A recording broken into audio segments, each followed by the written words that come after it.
অনেক দিন কাকার আলু কাবলি আর ঘুগনি খাওয়া হয়নি, তো বাড়ি এসে আজকে আমি মামাদেরকে বলেছিলাম সন্ধ্যাবেলা যেন আমার জন্যে নিয়ে চলে আসে আলু কাবলি আর ঘুগনি।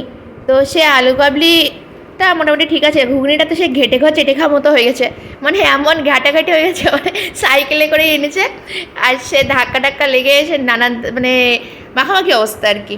তখন ঘুগনিগুলো একটা বাটিতে ঢেলে নেওয়া হলো। আমি আগে বাটিটা একটু ধুই টুই রেডি করে রেখেছিলাম, আর এটা হচ্ছে আলু কাবলি। আলু কাবলিটা মধ্যে ঠিকঠাকই আছে। তো অনেক দিন কাঁকড়া আলু কাবলি খাইনি, তো এখন সামনে চলে এসছে, আমি এখন মানে লোভ আর সামলাতে পারছি না, আর কাঠের চামচ দিয়ে না খেলে যেন টেস্টটা আমার ভালো লাগে না, তো খাওয়া তো শুরুই করে দিয়েছি। ঘুগনিটা একটু টেস্ট করে নিয়েছি মাঝখানে।